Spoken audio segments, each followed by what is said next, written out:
Have you ever noticed how some people just command a room without saying a word? A lot of it comes down to a silent language we all speak, often without realizing it, the language of eye contact. Imagine two people meeting for the first time. One holds a steady, relaxed gaze, while the other's eyes dart around nervously. Right away, you can probably guess who feels more powerful in that situation. Eye contact isn't just about seeing, it's about signaling, influencing, and establishing your place in the social hierarchy. It's a fascinating, and often overlooked, element of human interaction. So, what's happening inside our brains when our eyes meet someone else's? It's a double-edged sword. On one hand, making eye contact can be a powerful bonding tool. When we lock eyes with someone in a positive context, our brains get ready for connection. They release a cocktail of chemicals, including oxytocin, often called the love hormone.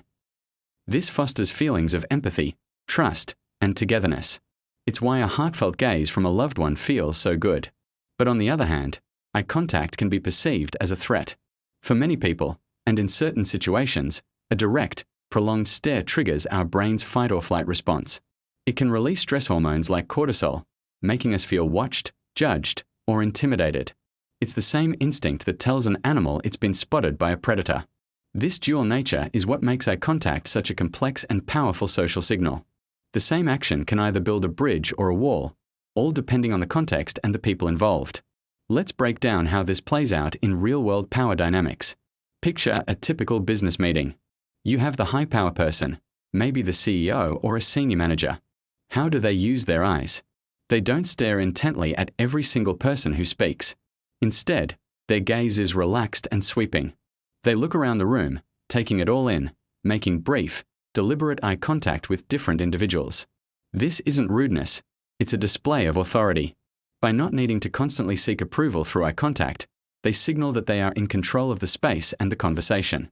Their gaze says, "I am observing, I am in command." Now, let's look at the low-power person in that same meeting, perhaps a junior employee or an intern.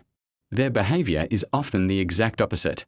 When someone else is speaking, especially the boss, they tend to maintain constant, focused eye contact. They are glued to the speaker. This isn't a power play, it's a sign of attentiveness and respect. They are signaling, "I am listening, I value what you're saying, and I am engaged." They're using eye contact to show deference and to build rapport with those in higher positions. It's a way of showing they are a good, attentive team player. The contrast is stark. One uses their gaze to claim territory, the other uses it to show they respect the territory of others. This leads to a fundamental concept in social psychology: approach versus avoidance. High-power individuals tend to have an approach mindset. They are more likely to move towards challenges, opportunities, and even social confrontations. Imagine walking through a crowded space and you feel someone staring at you. A person with a high-power mindset is more likely to turn and meet that stare, or even walk towards the source of it. They are not easily intimidated and will confront the situation directly. Their body language, guided by their eye contact, is forward and confident. On the flip side, low-power individuals often adopt an avoidance mindset. Their primary goal is to avoid conflict and threat. In that same scenario, feeling a stare, their instinct is to look away, to break the gaze, and to create distance. They might angle their body away or find a reason to move in the opposite direction. This isn't about weakness, it's a protective mechanism. They are subconsciously trying to de-escalate a potentially threatening social encounter. So, the simple act of holding or breaking a gaze can reveal a person's internal sense of power and how they navigate the social world. Do you approach or do you avoid? Your eyes often give away the answer before you even realize it. Now, it's crucial to remember that these rules are not universal. Culture plays a huge role in dictating what's considered appropriate eye contact. In many Western cultures, direct eye contact is seen as a sign of honesty and confidence. But in some Asian and Middle Eastern cultures, prolonged eye contact, especially with elders or superiors, can be seen as disrespectful or aggressive. A downward gaze might be the true sign of respect. So, what works in an office in New York might not work in Tokyo. Beyond culture, personal nuances matter immensely. For someone with social anxiety, for example, direct eye contact can be incredibly overwhelming and physically uncomfortable. Regardless of power dynamics, it's important to be sensitive to these individual differences and not just apply a one-size-fits-all formula. The key is to be observant and adaptable.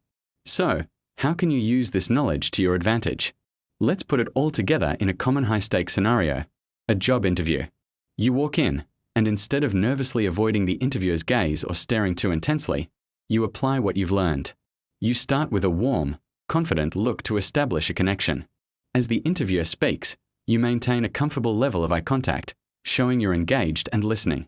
When it's your turn to speak, you don't just lock onto their eyes. You use deliberate, controlled eye contact. You might briefly glance away as you gather your thoughts, a natural sign of cognitive processing, and then re-engage as you make your point. This balance shows you're confident but not confrontational, respectful but not submissive. You are subtly communicating that you are a peer, an equal. By mastering this silent language, you're not just answering questions, you're shifting the power dynamic in your favor. You are demonstrating confidence and social intelligence, qualities that every employer looks for. Understanding and controlling your eye contact is a genuine superpower in your personal and professional life. Thanks so much for watching. If you found this interesting, don't forget to like this video and subscribe to the channel for more insights into the psychology of our daily lives. See you next time.